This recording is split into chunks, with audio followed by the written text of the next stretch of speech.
Line छोटा है, फर्क नहीं। राजू का कंसेप्ट क्या कहता है, जितना ज्यादा है उतना कम रखो, जितना ज्यादा है उतना कम रखो। तो एक्स का मान मेरे भाई यहाँ पर क्या हो जाएगा 59 माइनस 20 दैट इज 39। और अभी यहाँ पर ये चीज हमने पढ़ाई थी, ऑप्शन नंबर सी जो होगा आंसर होगा। सदस्य एक टीम के खिलाड़ियों की औसत आयु 24 वर्ष है। कोच की भी उम्र मिला दी जाए तो औसत सामने कितना है, तो 24 है। ठीक है, एक कोच होगा जिसकी आयु कुछ हो जाएगी।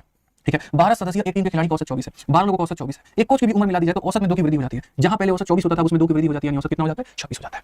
औसत में 2 की वृद्धि हो जाती है, मतलब 24। 12 लोगों का इतना औसत था, एक आदमी के आने से औसत 2 से बढ़ गया, औसत 2 से बढ़ गया। किसी जमाने में ये औसत हुआ करता था, एक आदमी आता है तो औसत हमारा 2 से बढ़ जाता है। कैसे वैल्यू निकालेंगे, बिंदा पे तो 12 लोगों पे इतना, इधर माइनस का 24 है तो इधर हो जाएगा प्लस का 24। सीधी सी बात है, एक्स का मान क्या होगा 26 जमा 24, 26 जमा 24 मतलब 50, और 50 का मतलब 17 वर्ष है। यदि शिक्षक की आयु को हटा दिया जाए तो 10 छात्रों का औसत मेरे भाई 2 वर्ष कम हो जाता है। Average of 10 student and their class teacher, मेरे भाई ये 10 बच्चों है, ठीक है, और एक उनका क्लास टीचर है। अगर हम देखें तो ये 10 बच्चे और एक क्लास टीचर का औसत हमारा कितना हो जाता है, 17। ये मैं नहीं सवाल कह रहा है, 10 छात्रों और उनके कक्षा शिक्षक की औसत आयु कितनी है। शिक्षक की आयु को हटा दिया जाए, अगर हम शिक्षक की आयु को ना ले तो बाकी के 10 बच्चों का औसत जो है वो 2 वर्ष से कम हो जाएगा। इसमें 2 की कमी हो जाएगी, मतलब कितना हो जाएगा 15। एक्स का मान बताओ। तो मैंने आपसे कहा कि आज मैं इस मूड से हूं कि एक ही मेथड के ऊपर मैं तुमसे सारे क्वेश्चन करवा दूंगा। इसी सवाल को पूछने के कितने तरीके होते हैं। 10 बच्चों का औसत रिवर्स में घुमा के एग्जामिनर कहता है तो ऐसे बोलता है, वो का वैल्यू ये बन जाता है। तो उसी को निकालने की बात, तो चाहे जोड़ने की बात करें, निकालने की, तो अगर तुम समझदार हो तो तुम आंसर दे दोगे। 17 में से 15 देखो 2 की कमी है, 2 × 10 हो जाएगा माइनस का 20। तो अगर इधर माइनस 20 है तो यहाँ पर कितना होगा, प्लस का 20 होगा। अब प्लस का 20 होगा तो बस मेरे भाई यहाँ पर एक सी बात खत्म। 17 में 20 जोड़ेंगे कितना हो जाएगा 37। एक लाइन में आंसर।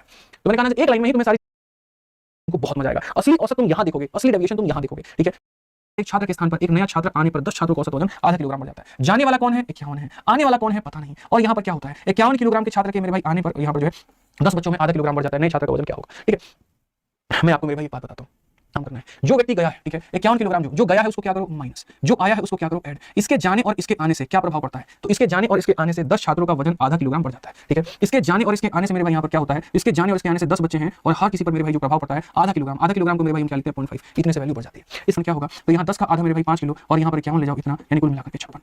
कुल मिलाकर के कितना 56। मैं इसको इस बात से तुम्हें ऐसे भी समझा सकता हूँ कि इस कमरे में एक व्यक्ति है 50 और जो नया व्यक्ति आता है ना तो वो मेरे भाई कितना लेकर के आए कि कमरे में अगर 5 लोग हैं तो हर किसी के ऊपर में 1 रुपया बढ़ जाए। तो बोलोगे सर वो जब आएगा तो अपने लिए तो 50 लाएगा ही लाएगा, ठीक है, और हर किसी के लिए 1 रुपया लाएगा यानी 55 रुपया। उसी तरीके से इस कमरे में जो व्यक्ति था मेरे भाई यहाँ पर वो क्या करेगा, अगर आप समझ पाए तो मैंने यहाँ पर क्या किया मैं बताता हूँ। मैंने यहाँ जो किया वो ये किया, ये क्या इधर आएगा, तो 39 किलोग्राम है, इतने छात्र हैं और इतना उनका वजन है। एक साथ, ठीक है, उनमें से 7 जिनका भार 40 किलोग्राम है कक्षा छोड़ देते हैं और अन्य 7 जिनका वजन यहाँ पर 54 है वो शामिल हो जाते हैं। नया औसत क्या होगा मेरे भाई, आप समझिए। 7 लोग गए हैं और कितने किलो वाले, तो 40 वाले, और 7 लोग मेरे भाई आए हैं और कितने भार वाले, तो मेरे भाई यहाँ पर 54 वाले। ठीक है, और यहाँ पर कहा गया कि अब नया औसत भार हमारा क्या होता है, नया औसत भार मेरे भाई यहाँ पर क्या होता है। तो पहले ये जो भी डेविएशन आएगा उसको सब टोटल लोगों में बांट दो, जितना भी आता है उसको टोटल में बांट दो। तो इससे ये पता चल जाता है तुम्हारा औसत इंक्रीज करेगा कि डिक्रीज करेगा। कक्षा में 49 छात्रों का औसत भार इतना किलोग्राम है, उनमें से 7 भार इतना मेरे भाई छोड़ देते हैं, अन्य 7 इतना मेरे भाई शामिल हो जाते हैं।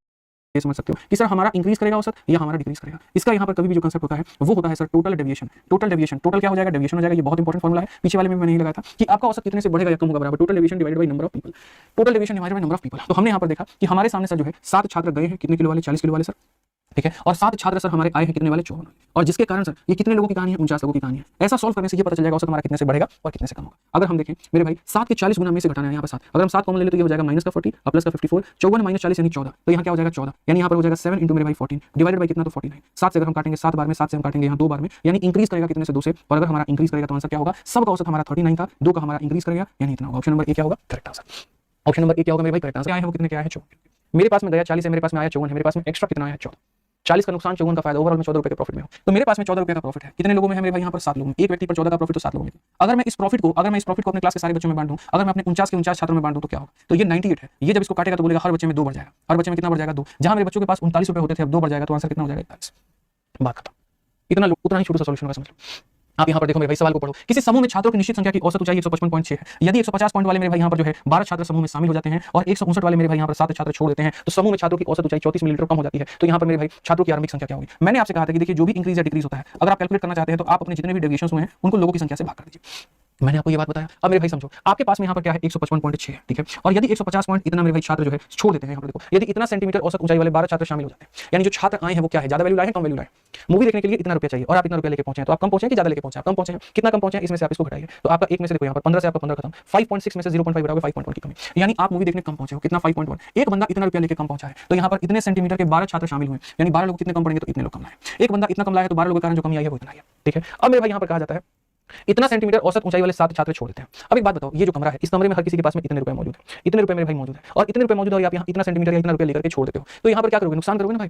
देखो जैसे इस कमरे में सबके पास में 50 रुपए है, अगर आप जब छोड़ते हो आप 50 की जगह 85 लेकर के जाते हो तो हम पे कोई प्रभाव नहीं पड़ेगा। आप 50 की जगह 48 रुपए लेकर जाते हो तो हम सबकी वैल्यू बढ़ जाएगी, क्योंकि आपने अपनी थोड़ी समझे। लेकिन सबके पास 50 करोड़ रुपए हैं और आप निकलते वक्त में आप जो है 70 करोड़ लेकर चले जाओ, इसका मतलब आपने अपना 50 करोड़ लिया और 20 करोड़ हम सबके शेयर में से चुरा के लेके भागे हो, जिसके कारण हम सबकी वैल्यू कम हो जाएगी। 155.6 है। कभी भी इस बात को याद रखना, छोड़ने वाला इंसान अगर ज्यादा लेकर के चला जाए तो वैल्यू कम होती है, छोड़ने वाला इंसान बराबर लेकर चला जाए कोई प्रभाव नहीं पड़ता है। और छोड़ने वाला इंसान देखो अब जैसे छोड़ने वाला ये इंसान है, अगर ज्यादा लेकर के जा रहा है तो सबकी वैल्यू को कम कर देगा, अगर जितना है उतना ही लेकर के जा रहा है कोई प्रभाव नहीं पड़ेगा, जितना है उससे कम लेकर के जा रहा है तो इसका मतलब सबको वो दान कर रहा है। तो ये हमारी क्लास की वैल्यू है और ये उस बंदे की वैल्यू है, ये इससे ज्यादा लेकर के जा रहा है, इतना ज्यादा लेकर के जा रहा है तो आप यहाँ पर बोलोगे सर आप इसमें से इसको घटा दीजिए 3.4, इसमें से इन दोनों का डिफरेंस 3.4, यानी यहाँ पर 3.4, तो 3.4 ज्यादा लेके जा रहा है, हर बंदे पर 3.4 की कमी, तो यहाँ पर 3.4 की कमी होगी मेरे भाई यहाँ पर, तो इतने का मेरे भाई 7 लोगों पर कमी। तो ये हमने क्या कर दिया, ये हमने डेविएशन निकाल दिया कि सर यहाँ पर ये होगा, कितने लोगों में ये होने वाला है, तो आप बता दीजिए मुझे यहाँ पर।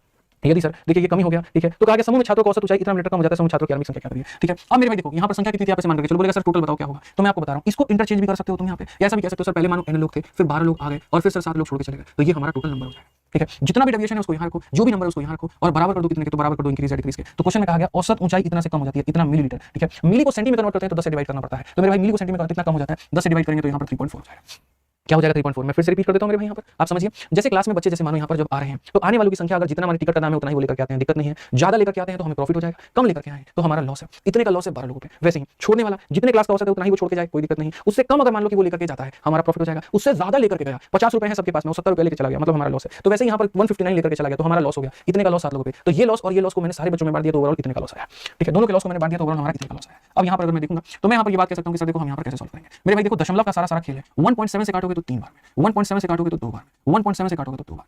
अब मैं तुम्हें बताऊं -3 को 12 से गुना करोगे तो माइनस का 36 हो जाएगा, -2 को यहाँ पर ये हो जाएगा तुम्हारा माइनस का 14, और ये तुम्हारा कितना है तो मेरे भाई माइनस का 2, ठीक है।